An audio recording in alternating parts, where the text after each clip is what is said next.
siamo qui tutti quanti insieme. Anto, tu guarda delle rode, Bagonghi guarda i telai, il maschietto, le pompe con i campanelli, io me ne vado per conto mio.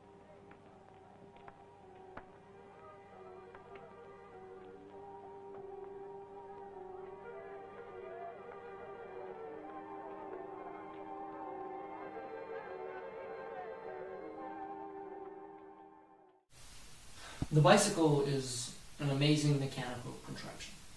I mean, what other device do we have? What other mode of transportation do we have that has survived since the 1950s? With practically no change in design. Right? We have the car, which looks completely different. We have the plane, which was just being invented in the 1950s. And then we have the commuter bike, you know, which apart from maybe a few gear changes and the fact that we have thinner tires, is exactly the same. What we have instead is a bunch of types of bikes. We have racing bikes, we have BMX bikes, we have road bikes, we have mountain bikes. And yet, the commuter bike is still the commuter bike from the 1950s. So, is this because the commuter bike is perfect? Well, if you ask college students, it sure isn't. Bikes are expensive. I can't ship my bike home. Even bike maintenance is an issue. With these complaints in mind, we can now identify a set of value criterion on which we can evaluate our innovative solution. These criterion are that the bike should be cheap, it should be space efficient, and it should be easy to maintain. Let's first consider what actually goes into the price of a bicycle. Well, where are they produced?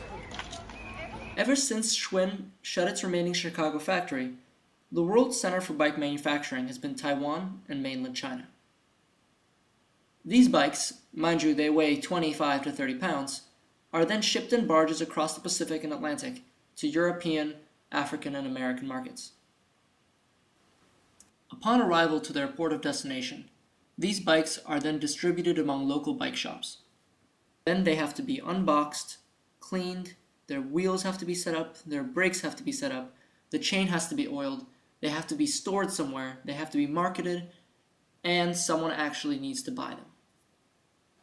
And that's how you get your average Joe Schmo $350 commuter bicycle. So we estimate that in your typical modern bike, about $20 goes to the actual manufacturing and the labor involved.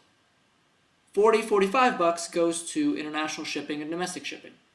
And the rest goes to a middleman. The economist in me wants to say that such inefficiencies can't last long, and that eventually bikes too will join the parade of items that are now shipped internationally by companies such as Amazon. The modern commuter bicycle, however, is much harder to ship than a book. It's heavy, it's space inefficient, and even when it reaches its destination, requires assembly. That's why redesigning the commuter bike is so important. With the right design, perhaps we'll see a world where the bike is shipped directly to your doorstep. Now, folding bikes aren't a new idea. They do exist, however, they're relatively expensive, and this is because they simply don't benefit from the same economies of scale in terms of manufacturing. So now we're ready to go to the drawing board. Consider the regular road bike, about as minimal as it gets. Now, take away the handbrakes and put in back pedal brakes, and you get a very, very simple bike, one that requires practically no maintenance. One simple prototype is to make two cuts in the frame, one in the top bar and one in the bottom bar. This allows the bike to be able to be taken apart and shipped at a much smaller size, and it doesn't require the manufacturers to change the original design too much. With these two simple cuts, the bike can now be shipped, for example, from Boston to New York for a mere $25, as opposed to $60 that you would pay for a regular sized bike shipping.